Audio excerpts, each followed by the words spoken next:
సరే నేను గంభీరంగా మౌనంగా చూస్తున్నా. నేను కొడితే వట్టి కొట్టు నాకు అలవాట్లేదు కదా. చూద్దాము.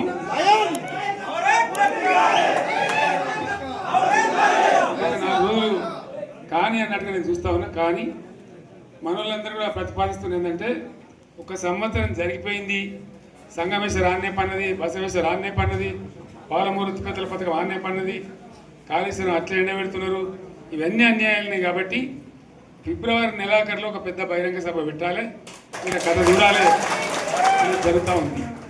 కాబట్టి మీరు కూడా పెద్ద ఎత్తున దయచేసి ఆ సభకు కదిలి రావాలి, చాలా దూరమే ఉండదు. ఆ రకంగా తెలంగాణ శక్తి ఏందో మరొకసారి చూపించి వీళ్ళ మెడలు వంచి ఇప్పుడు సాధించాలి. భవిష్యత్తు కోసం కూడా కొట్టాడకు మనం సిద్ధంగా ఉండాలని తెలియజేసుకుంటూ, పరమేశ్వర్ గారికి అంతటి లోకమంత్రం ఇది. ₹1,00,00,000 భూమి ఇప్పుడు 50 లక్షలు కరెక్ట్ లేదు.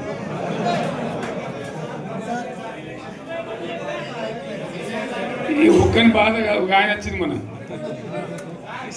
ఒక ఆయన ఒక 10 మంది వచ్చారు హైదరాబాద్కి. అందులోకి 2 ముస్లిం సోదరులు వచ్చారు. साहब सोब तबाह हो गया, इफलासी मुफलसी बच्चे क्या दबे होगा।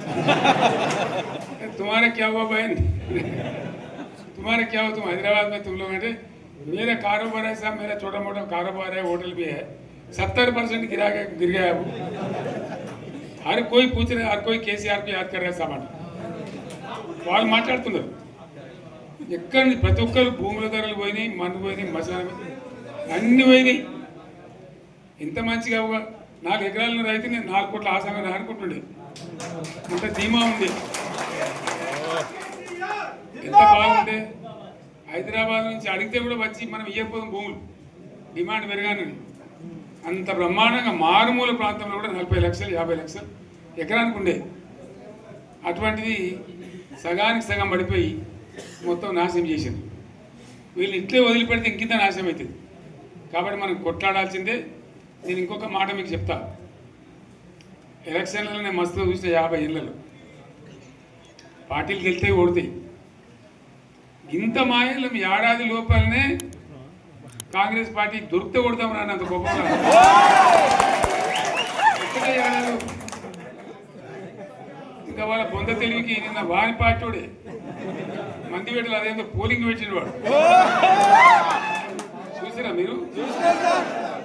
ఆ పోలింగ్ పెడితే 70% మనకు వచ్చింది, 30% మనకి. వాడు పెట్టింది, మనం పెట్టింది కాదు. 75 ఇది పరిస్థితి. అదే నేను ఏమంటున్నా అంటే, ఫామ్ హౌస్ అంటే ఏముంటుంది, వారి ఉంటుంది, మాకు ఉంటుంది, అల్లం ఉంటుంది. కాంగ్రెస్ వాళ్ళు అయితే మనిషి చేస్తే పారబడి తవ్వచ్చు కూడా లంగత. దీన్ని ఫామ్ హౌస్ అని మనం బదనాం చేసి అంతే కదా. నేను ఏమంటున్నా అంటే, అన్ని మబ్బులు వీడిపోయినట్టు ప్రజలకు అన్నీ తెలిసిపోతున్నాయి. మంచి ఏంది, చెడ్డ ఏంది, ఏం జరిగింది అన్నీ ఇంకా ఘోరమైతే నేను చెప్తున్నా. వీళ్ళ తెలివితక్కువతనానికి ఏమైంది, నిన్న మొన్న రిపోర్ట్ వచ్చింది. Comptroller and auditor general of India అని కాగ్ అంటారు దాన్ని.